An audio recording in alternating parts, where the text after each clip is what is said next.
गुजारी है। तो अब जब वज़न बढ़ता है तो अगर हम थोड़ा सा समझने की कोशिश करें कि घुटने के अंदर जो है, अगर मैं घुटने को आपके सामीन के लिए और नाजरीन के लिए भी दिखाऊं, ये घुटने में दो जोड़ है। एक छोटा जोड़ जो कि कटोरी का जोड़ है, घुटने के सामने कटोरी होती है। इसको क्या कहते हैं इंग्लिश में? इसको हम पटेलो फेमरल जॉइंट कहते हैं। ठीक है, ये एक छोटा जोड़ है और एक बड़ा जोड़ है जो कि रान की हड्डी और पैर की हड्डी के साथ मिलता है। ठीक है, ठीक है। इसके बीच में ये कुरकुरी हड्डी है। ठीक है, ये जो कान की होती है, जो कान की होती है, और ये कान की लौ की तरह ही होती है, सी शेप है। ठीक है, बिल्कुल कान की लौ की तरह है। ठीक है, ऐसे ही है। ये शॉक एब्जॉर्बर है, जैसे सस्पेंशन है हमारी सस्पेंशन है। हाँ। हम ऊंचे नीचे रस्तों पे टेढ़ा मेढ़ा चलते हैं ना, और पता नहीं चलता, जगह बनती है। तो ये जो है उसको ये सब चीज संभालती है। इसको हम मिनिस्कस कहते हैं।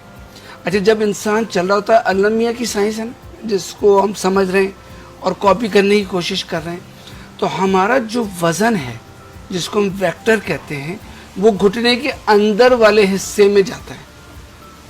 ठीक है, तो अब इसके दो कंपार्टमेंट हैं, एक अंदर वाला और एक बाहर की तरफ। नजर आ रहा है?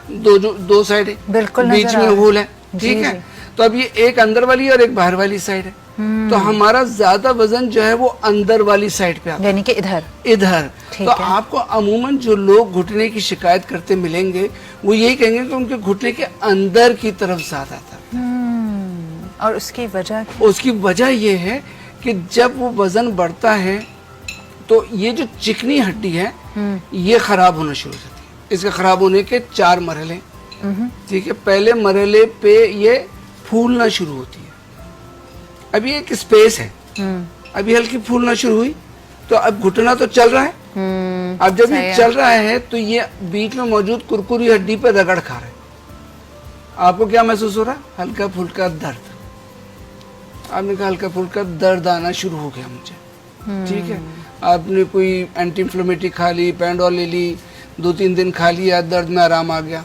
खास तौर पे सर्दियों के मौसम में लोग अमूमन डॉक्टर के पास जाते हैं, पैंडोल ले लो, खा लिया, दर्द खत्म हो गया, भूल गए, 2-3 महीने बाद, 4 महीने बाद फिर हल्का फुल्का। अब ये पहली स्टेज है, आपने ध्यान नहीं दिया, वजन वैसे ही बढ़ा हुआ है। ठीक है, अब ये जो फूली है ये फट जाएगी। अब ये जो हमें पता नहीं चल रहा, आपको कुछ नहीं पता चल रहा।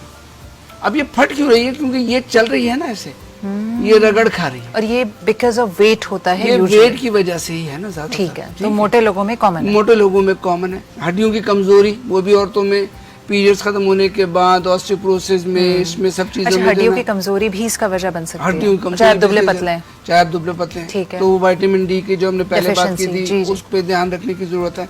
तो अब जब ये फट गई, ठीक है, तो अब थोड़ा सा दर्द की शिद्दत में इजाफा हो गया। लेकिन फटने का मतलब ये हो गया कि वो जो फट गई तो उसके एजेस रफ हो गए, उसमें गढ़ा सा पड़ गया। ऐसे कोई फटी नहीं है, मतलब हल्का सा क्रैक्स आ रहे हैं। क्रैक्स आना शुरू हो गए ना, तो अब वो क्रैक्स जो आना शुरू हो गए तो वो रफ हो गई। अब ये स्मूथ सरफेस ही याद रखें, तो जब क्रैक्स आ गए तो रफ हो गए। अब वो रफ हो गए तो अब ये रगड़ खा रहे हैं, और उसकी वजह से कुरकुरी हड्डी में भी दर्द हो रहा है। कुरकुरी हड्डी, पेन की फीलिंग, कुरकुरी हड्डी को ये खाना शुरू कर देती है। ओह माय गॉड, सही है, कुरकुरी हड्डी दर्द शुरू हो गया। ठीक है, ये खाना शुरू कर देती है। हाँ। ठीक है, अब ये खा रही है। ये वैसी मिसाल है जैसे एक पत्थर पे कतरा कतरा घिस रहा है ना, तो वो घिसना शुरू हो गया। ठीक है, अब ये दूसरी स्टेज आ गई। अब जब हम इसके जो है वो हमारे पास जब मरीज आते हैं तो उस वक्त उनके पैर टेढ़े हुए होते हैं, और अगर मैं उसके एक्सरे अगर मैं दिखाऊं तो एक्सरे के अंदर जो है वो ये साइड की कुरकुरी हड्डी खत्म हो चुकी होती है, रान की हड्डी पैर की हड्डी के साथ मिल चुकी होती है, जिसको हम कहते हैं किसिंग लीजन। ये वो स्टेज है जिस पे मरीज को ऑपरेशन कराने की जरूरत और पड़ती है। अभी पाँव हिल ही नहीं रहा है, पाँव में दर्द है, इतनी वो चल नहीं रहा, वो बिस्तर से नहीं उतर रहा, उसको बाथरूम जाने में भी दीवार को पकड़ पकड़ के वो जा रहा है, हिल ही नहीं रहा घुटना। वो किसी बहन भाई से मिलने फ्लैट से नहीं उतर रहा, वो घर से निकलने का सवाल ही पैदा नहीं होता। ठीक है, वो उस स्टेज तक पहुंच गया है और दवाई खा के जिंदगी बोझ बन गई है। खुद को भी एहसास हो रहा है कि मैं जो है ना वो बहुत ज़्यादा डिपेंडेंट हो चुका हूँ, कि मुझे मोबाइल होने में, मेरी मोबिलिटी में बहुत ज़्यादा फ़र्क पड़ रहा है। तो ये वो स्टेज होती है जो आपने पूछा था कि यहाँ पे ऑपरेशन की कि ऑपरेशन यहाँ पे या इससे ज़रा पहले। अच्छा, ऑपरेशन जो है वो समझ लीजिए कि हमारी ज़बान में, ये मेडिकल लैंग्वेज में 3 रीजंस हैं। ठीक है। जब हम मरीज को कहते हैं कि तुम्हें घुटना तब्दील करने की ज़रूरत है, ठीक है। अब वो 3 रीज़न क्या हैं? पहला रीज़न दर्द, दूसरा रीज़न दर्द, तीसरा रीज़न दर्द। क्या बात है, आपने बड़े आसानी से एक्सप्लेन कर दिया। ठीक है। सब। क्या है? तो इसका जो इलाज है वो दर्द की वजह से। अगर अब देखिए ना, मैं एक्सरे का इलाज नहीं कर रहा, मैं तो मरीज का इलाज कर रहा हूँ। एक्सरे मुझे कुछ भी कहता रहे, ठीक है, लेकिन मरीज को अगर दर्द है, वो दवाइयाँ खा रहा है, दर्द नहीं जा रहा, वो फिजियोथेरेपी कराता है, उसका दर्द नहीं जा रहा, वज़न उसका बढ़ा हुआ है। हम कहते हैं पहले शुरू में कि मिथ होती थी कि अगर आपका वज़न ज़्यादा है तो ऑपरेशन नहीं कराओ, क्योंकि ऑपरेशन फेल हो जाएगा। अब साइंस साबित करती है कि ज़्यादा वज़न से रिस्क ऑफ कॉम्प्लिकेशंस थोड़ी सी ज़्यादा हो सकती हैं, लेकिन ऑपरेशन ममनू नहीं है।